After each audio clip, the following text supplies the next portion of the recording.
특검에서는 내일까지는 체포할 계획이 없다. 왜냐면 내일 전직 영부인이 나오기 때문에.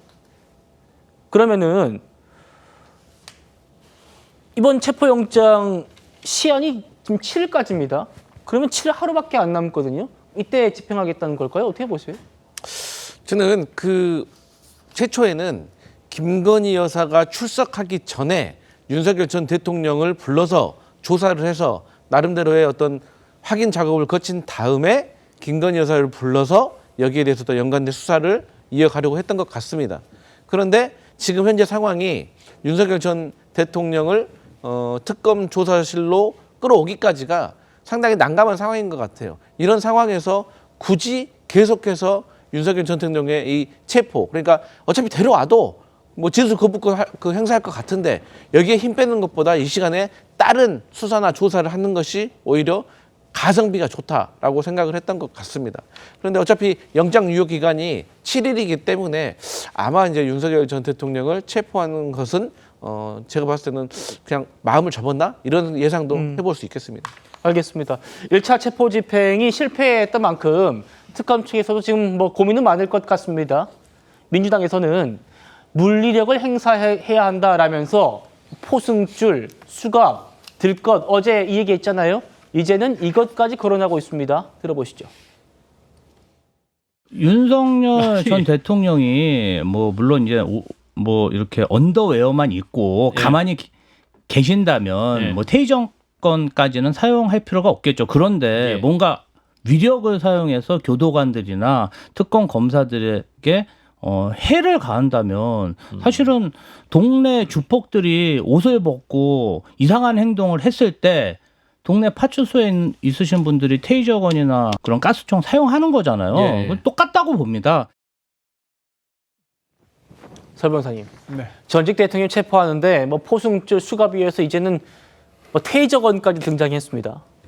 민주당 대변인의 어떤 희망사항이라든지 망상이라고 생각을 하고요.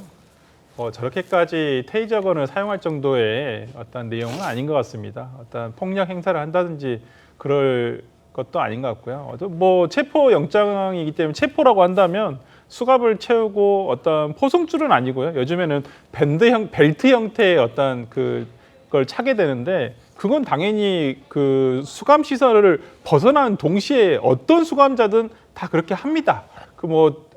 윤석열 대통령이라서 뭐 그것을 안 하거나 그러지는 않고 또 윤 전 대통령이라서 무조건 그걸 해야 되는 것도 아니고요. 그런데 거기다가 테이저건까지 사용한다는 것은 저 김지호 대변인의 어떤 상상의 영역이라고 생각을 하고 실무상 그렇게까지 하지 않는다는 것을 좀 알고 계셨으면 좋겠고, 저는 윤 전 대통령 측이 더 이상 이러한 소환과 관련한 내용들에 대해서 소모적인 논쟁이 더 이상 발생하는 것이 어떤 본인에 대한 여론에도 별로 영향을 좋게 주지는 않을 것이다 생각이 들기 때문에 저는 윤 전 대통령 측에서 진술 거부하실 거면 그냥 소환에 응해서 진술 거부를 하시는 게 맞다라고 생각을 하고요.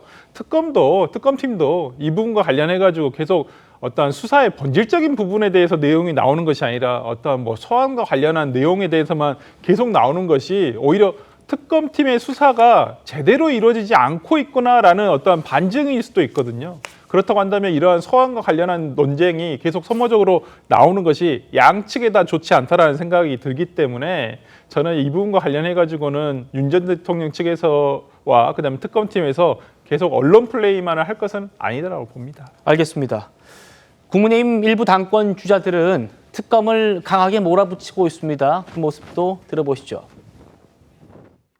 특검이 구인을 하려고 하니까 뭐 옷을 벗었다, 속옷만 입고 들어누웠다, 이런 보도 보셨죠? 이것 자체가 엄청난 인권 침해입니다. 일반 재소자도 그 사람이 출정에 불응한다고 해서 옷을 벗고 들어누웠다, 이런 이야기를 밖에 못해요. 법을 집행할 수 있지만 이 사람의 인권에 해당되는, 더구나 전직 대통령이 옷을 벗었다든지 들어누웠다든지 이런 일 하는 것 자체가 엄청난 인권 탄압입니다.